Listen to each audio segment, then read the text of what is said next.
Rumors and reports of my death have been greatly exaggerated.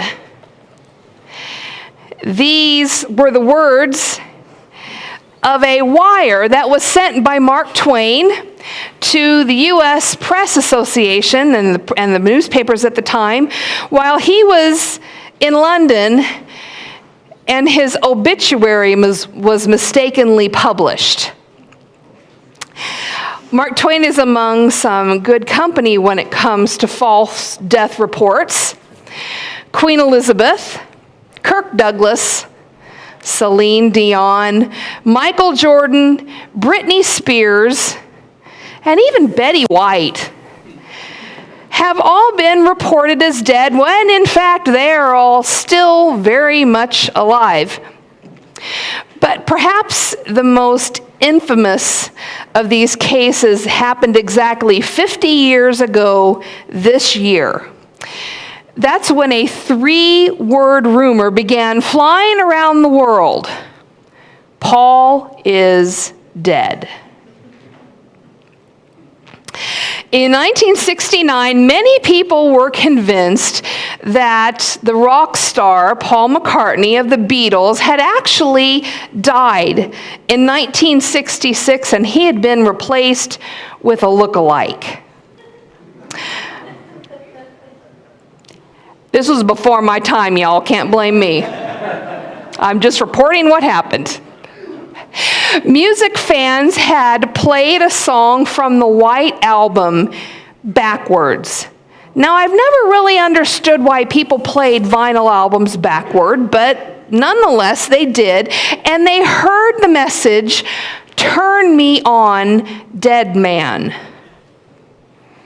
They also thought that they heard John Lennon say the words, "I buried Paul," in the song Strawberry Fields Forever.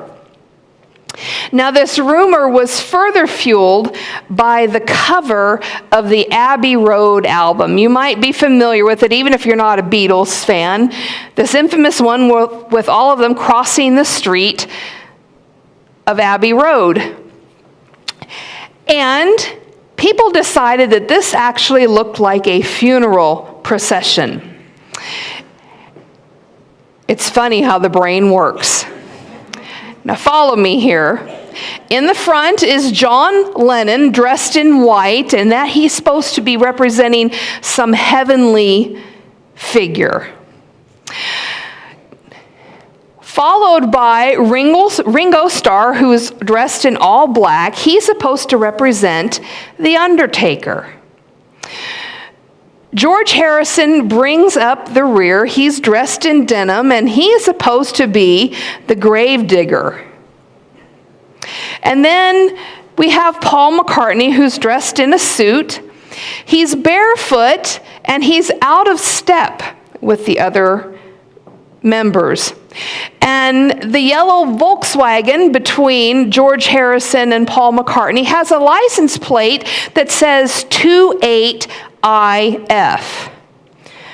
28 is the age that McCartney would have been if he had survived to that actually being him in the picture. Now, the Beatles press office quickly denied the rumor, saying that it was a load of old rubbish.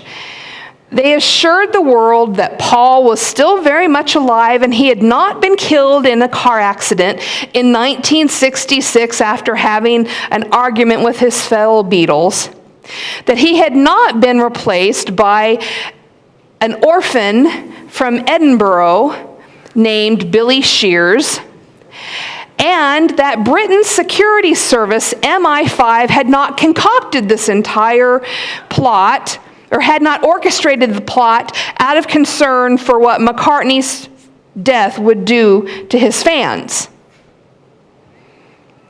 We laugh now, but there are still people who believe that 70-something-year-old Paul McCartney really isn't Paul McCartney.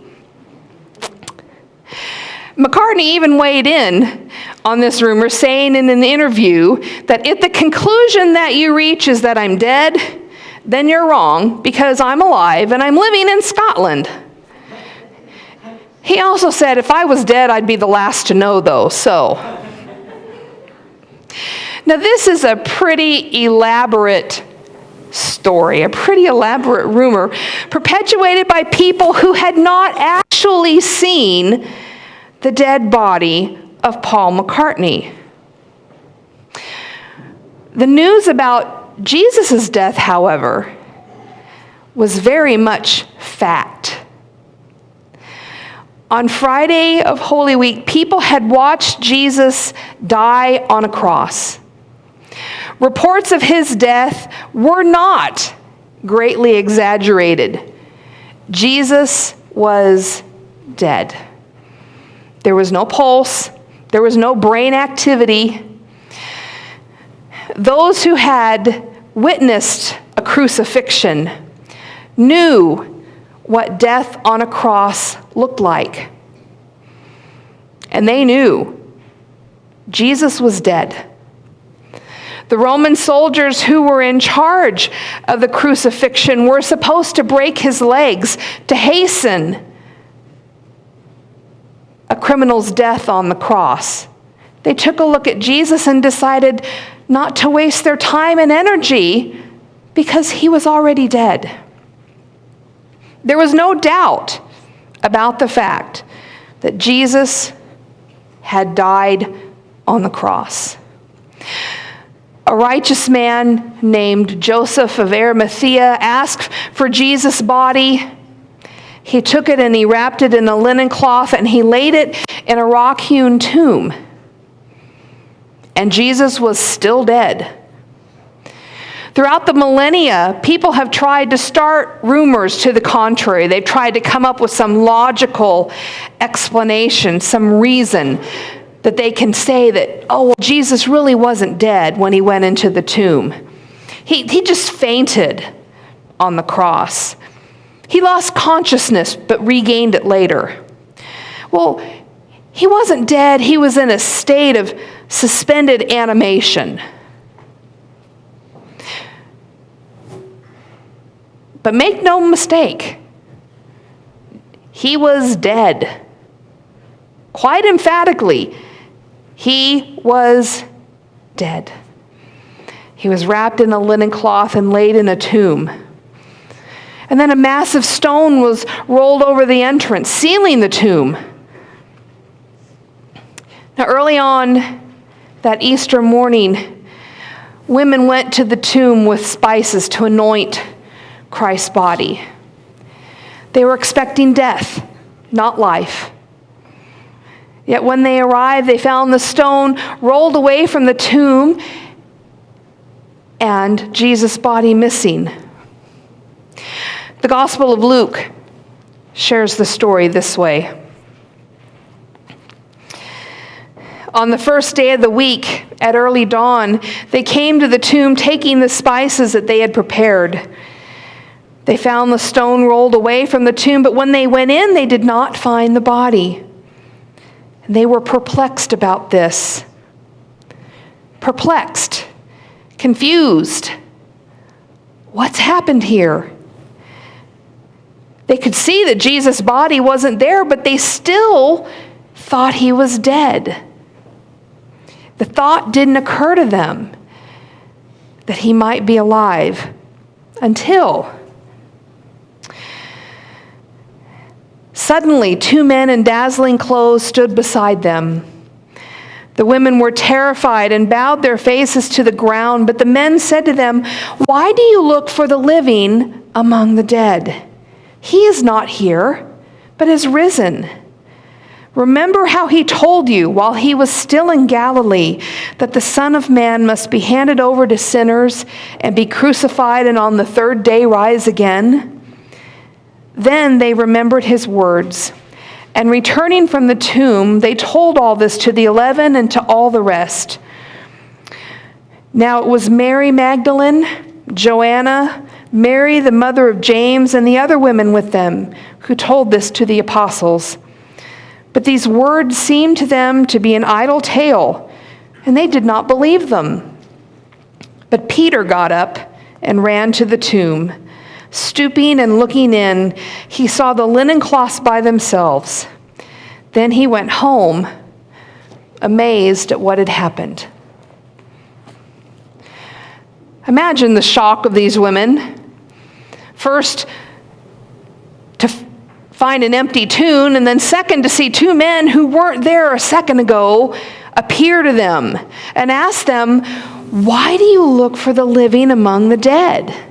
He is not here, but is risen."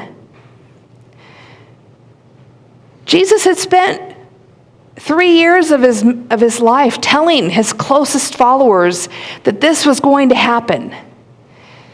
They didn't get it. They didn't get it as they watched the events of Thursday night. They didn't get it as they watched the events of Friday. They didn't get it as they stared into an empty tomb. And these two men reminded them what Jesus had told them, that he would be handed over to sinners, that he would be crucified, and on the third day he would rise again. And then it clicked. It's then that the women put together how this idea of both death and resurrection were part of the plan that Jesus had laid out for them. And once it clicked, their excitement couldn't be contained. They left the tomb, they found the 11 disciples, and they told them that Jesus was alive. And then Luke makes a point at this time to name the women: Mary Magdalene, Joanna, Mary, the mother of James, and other women that were with them. The Gospels of Matthew and Mark specifically name Mary Magdalene and Mary, the mother of James, as the women who watched the crucifixion from a distance. They saw what had happened. They were eyewitnesses. The Gospel of Luke mentions the women who followed him from Galilee as the ones who saw Jesus crucified. And the Gospel of John lists Mary, Jesus' mother, Mary Magdalene, and Mary, the wife of Clopas, who many scholars believe is the same as Mary, the mother of James. All four gospel writings name these women as eyewitnesses to Jesus' death, and now they were eyewitnesses to his resurrection. This wasn't a rumor that was started by some crazed fan. These were women who were well known and trustworthy in the community of Jesus followers. Their words were much more believable about Jesus' resurrection than the words about the death of Paul McCartney were, an event that had no eyewitnesses and no evidence to support it. These women had watched him die, and these women had watched him rise again. But in spite of their testimonies, the women were not able to convince the disciples. They thought it was an idle tale, and most of the men gave them no credence at all, except Peter. During the Sundays of Lent, we've been talking about Peter here at Central and how he was often the disciple who took action. He was often the disciple who spoke up, sometimes not necessarily thinking of the consequences before he took his actions, but he was the one who did something. And again, Peter is the one who did something here. He got up. He went to the tomb, sees for himself that it's empty, and then he goes home, amazed at what had happened. It wouldn't be until later that Jesus would show himself to the disciples, to let them see the wounds on his feet and his hands and his side. And it was only then that they believed the women's story. A story that still teaches us today. A story that teaches us that new life is not limited to just Easter morning. It continues in our words and our actions today. The first lesson we come away with on this Easter Sunday is that resurrection is experienced whenever we focus on life instead of death. The women at the tomb were asked, "Why do you look for the living among the dead?" Too often, we can find ourselves looking for death instead of life, looking for the bad, looking for the negative instead of the good, looking for the bad instead of the positive. Why else would a rumor about Paul McCartney's death have spread like wildfire like it did? Where Paul is dead piques our interest. Paul is alive, not so much. People are naturally drawn to stories of bloodshed, disaster, death. The train wreck that we can't help but look at as we drive by. We've all been captivated by the stories and the pictures of the fire at the Notre Dame Cathedral this week. Cardinal Timothy Dolan, who is the Archbishop of the Diocese of New York, described the fire at Notre Dame a little bit like experiencing the death of a family member. But he also said, "What moves me is the spirit of resurrection, new life. If a tragedy like this has to happen during Holy Week, during Passover, that's not bad, because the sacred message of both of those is that from dying comes rising." One of the signs of resurrection is a focus on life instead of death, which is what Cardinal Dolan shares with us in that quote, and what the women show us when they take the message of the empty tomb to the disciples. He's not dead, he's risen. The second lesson we should come away with today is that we see resurrection when we remember the full story of the entire life of Jesus, from his ministry in Galilee to his crucifixion and his resurrection. The story of Christ's life is full of resurrection.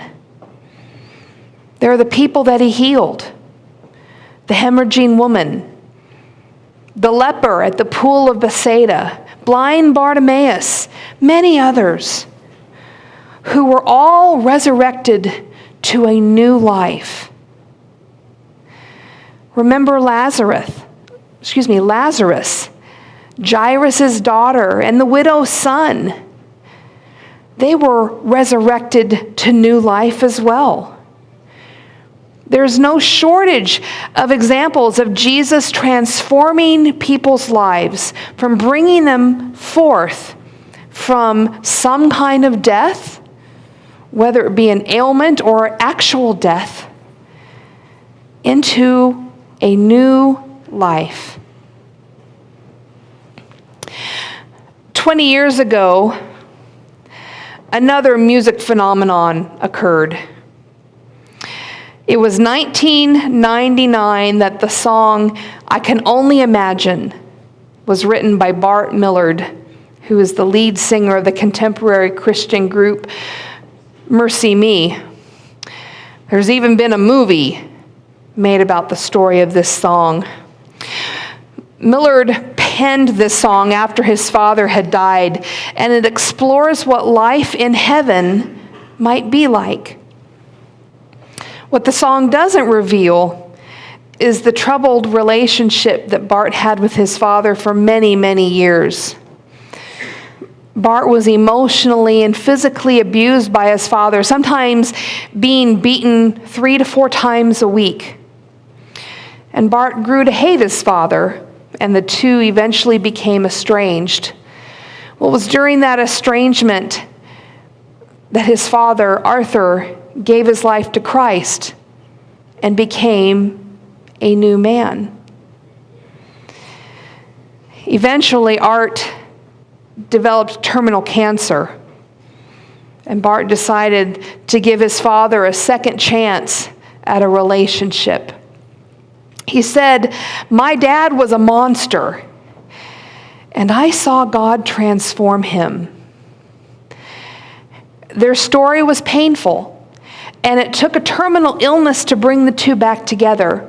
But by the end of the story, there's resurrection, including the reconciliation of a father and a son, and the creation of a song that has given hope and inspiration to millions of people.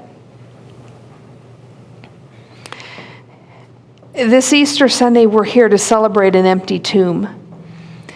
But it is so much more than that. It's about remembering the hope that springs forth from that empty tomb. It's about a resurrection power that shows us that it's so much better to focus on life rather than death. It's about recognizing the power that God brings to our lives that allows us to be resurrected with Christ and brought into new life with Him, transformed from what we once were into what God desires us to be. Let's embrace that resurrection power this day and every day. Amen.